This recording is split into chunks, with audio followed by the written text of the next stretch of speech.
제 이름은 길스텔라입니다. 1월 달이 되면 74살이 됩니다. 내가 4살 되던 때 아버지가 아침마다 유치원에 데려다 주고 끝나면은 엄마가 내 2살 먹은 시스터 데리고 와서 날 픽업하던 기억이 제일 먼저 나요.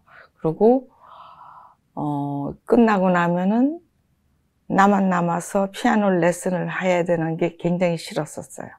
그게 제일 첫 번 기억이고, 같은 해에 4살 때 6.25 전쟁이 났어요. 근데 6.25니까 6월 25일이니까 굉장히 더울 때였는데 그때부터 내 라이프가 많이 변했죠. 청주에서 살았는데 우리가 사는 곳이, 거기는 충청북도, 이게 대한민국의 중간쯤 위치하는 곳인데 큰 도시도 아니고 그렇다고 시골도 아니고 중간쯤 되는 그런 조그만한 도시예요. 근데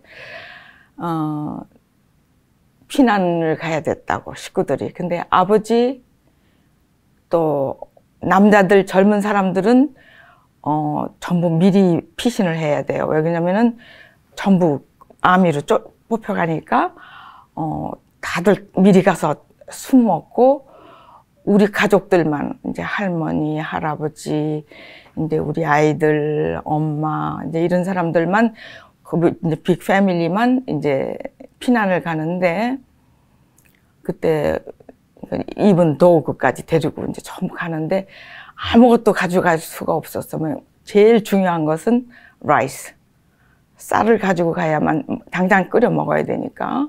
날씨는 덥고 옷도 가져가지를 못하니까 덥고, 그러니까는 진짜 팬티만 입고 옷 다 벗고 신발만 신고 그러고 가는 거지.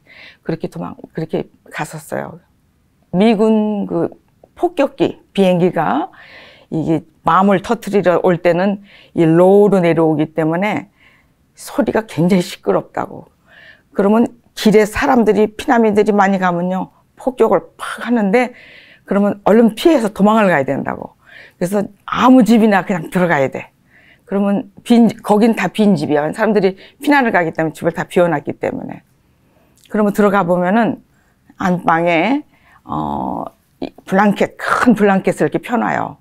그러면 거기 들어가서 그걸 뒤집어 쓰고 있어야 돼요. 왜냐면 나는 모르니까 이제 엄마 따라서 이제 숨으면은 그 폭격하는 소리도 안 들리고, 또 그 폭탄이 그 이불을 뚫지 않는다고 해서 그렇게 이불을 쓰고 피했던 그런 기억이 나고, 오랫동안 피난 생활을 했고, 집으로 돌아왔을 때는 전쟁이 이제 끝나고서 돌아왔는데 도구를 잊어버렸어, 피난 가다가. 근데 그 도구가 한 달 만에 집을 찾아왔어요. 이게 저녁 무렵이었는데 그게 혼자 집을 찾아 들어왔더라고. 근데 다른 엉클들이나 다른 사람들은 다 찾아왔는데 우리 아버지만 돌아오지 않았어, 끝까지. 내가 그러니까 3살, 4살 그 무렵이었던 것 같아. 전쟁 나기 전에 같은 빌리에서 할아버지 할머니 사는 곳에서 멀지 않은 곳에 우리가 따로 살았는데, 저녁이면은 아버지가 저녁 먹고 나하고 그 뚝에 올라가요. 빌리지에 이렇게 가보면 이렇게 개천이 큰 게 있는데 굉장히 long and deep 개천이야. 근데 거기에 물이 들어오면 안 되니까 뚝을 높이 쌓아놨다고. 근데 그 뚝에 올라가면은 그 빌리지가 다 내려다 보였어. 근데 거기에서 트럼펫을 불었다고. 우리 아버지가 굉장히 음악을 좋아했어요. 그래서 아마 내가 피아노가 치기 싫은데도 아버지가 자꾸 억지로 시켰던 것 같아. 네. 근데 그 이후로 피아노 못 배웠어. Every night 그 빌리지에 있는 사람들이 같은 시간이면은 항상 트럼펫 소리를 들었는데, 전쟁 끝나고 나니까는 트럼펫 소리가 안 나니까 everybody talking about the wow, what happened to the trumpet man. 아마 뭐 죽은 것 같다고 사람들이 다 얘기했어. 그러고서 이제 서울에서 오랫동안 살고, 결혼하고, 이제 미국까지 왔는데, 미국에 와서, 그러니까 about 25 years ago, 처음으로 우리 아버지한테 편지가 왔어. That was a shock. Was a shock. 나 얼마나 많이 울었는지 몰라, 그때. 그때는 우리가 여기 미국에서 산다는 걸 모르고, 첫 번 편지에는 여기, 어나더 엉클이 살고 있었다고, 뉴욕에. 그 엉클한테 온 거에 우리 안부를 물었었다고. 우리가 서울에 있는 줄 알고, 우리 둘이 보고 싶다고, 걔네들 어떻게 지내는지 모르겠다고, 그렇게 쓴 편지였었어. 그런데, 그걸 보고서 주소를 가지고 내가 편지를 썼는데, 그 편지가, 이게 25 years 오니까 굉장히 오래됐지, 그지? 그거를 중국을 거쳐서 이북으로 들어갔다고. 가는데 한 달을 걸렸어. one month. 그래가지고 편지가 서로 오고 가고, 그거를 내 드로어 안에 지금 이만큼 들어있다고. 근데 아버지 돌아가시고, he got married on 5 children이 거기서 같이 살더라고. Well, what had happened? Why couldn't he come home? 38선이 있으니까 he couldn't come back. 돌아올 수가 없었어. 전쟁이 he was on the 끝났어. other side of the border. 그렇지. 그러니까는 우리 생각으로는 그 전쟁을 피해서 우리 친척이 만주에 하나 누가 살고 있는데 그리 갔다가 못 돌아온 것 같아. 그래서 이북에서 거기서 한국 남한으로 올 수가 없으니까 리메리 해가지고 5 children이 있는데 그 큰 3 boy하고 2 daughter 5 children하고 살더란데 처음에 그 패밀리 사진을 봤을 때 I was so angry. 진짜 너무너무 속상했다고. 왜냐면은 진짜 좋은 아버지 다 뺏겼잖아. 나는 아버지 없이 얼마나 그리워하고 살았는데, 그지?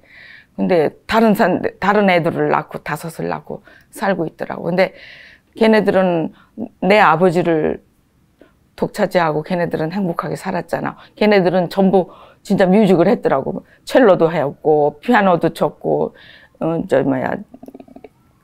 다 뮤직을 전공을 했더라고. 뭐, 편지 오는 거 보니까 뭐, 소련으로 유학도 갔다 왔고, 그래. 그러니까 난 얼마나 약 올라. 진짜 속상했어요. 나는 음악을 계속 못했다고. 처음엔 너무너무 힘들었고, 내가 그거를, 컴다운 시킬 때까지 시간이 좀 걸렸는데, 마음을 돌려먹고, 그 아버지의 뉴 와이프한테 내가 편지를 쓴 게 있다고. 그거 내가 오늘 가져왔어. 근데 내 심정이 다 들어가 있다고. 내 마음이. 우리가 서로 만나볼 수도 없고, 그냥 오직 편지로만 그냥 왔다 갔다 소식만 전했는데, 사실 못했어. 왜냐면 아버지는 다시 어나더 뉴 패밀리가 있기 때문에, 나중에 내가 그 편지 썼지만은 거기다가, 그렇게 우리가 나타난 거를 그 뉴 와이프는 별로 반갑질 않았을지도 몰라. 그리고 우리가 존재하는지도 몰랐을지도 모른다고. 그치? 그래서 그렇게 얘기는 잘 많이 못했어. 내가 뮤직을 계속해서 하지 못한 그 미련 때문에 내가 엘레멘터리 스쿨 가가지고 우연히 선생님한테 발탁이 됐어. 그래가지고 댄싱 하는 걸로, 그거는 돈이 안 들어가. 레슨이 필요 없잖아. 레슨을 한 것도 아닌데 남들이 다 잘한다고 다들 그렇게 얘기했었다고. 예능 계통에 나는 재질이 더 있는 것 같아. 우리 아버지가 그랬고, 내가 그쪽으로 더 편해. 하는 것이. 지금은 이제, 운동을 많이 하잖아. 라인 댄스도 하고, 요가도 하고, 아빠하고 골프도 치고. 이제 앞으로 남은 이제 내 희망사항은, 이제 너네들 다 커서 각자 다 생활하고, 그러니까는 지금 참 정말 좋은 때야. 아주 숏 타이밍으로 참 편안하고 참 남은 여생을 편안하게 살 수가 있는데 아프지 않고 아빠하고 오랫동안 살다가 제 이름은 길스텔라입니다. 이것이 제 코리안 아메리칸 스토리입니다.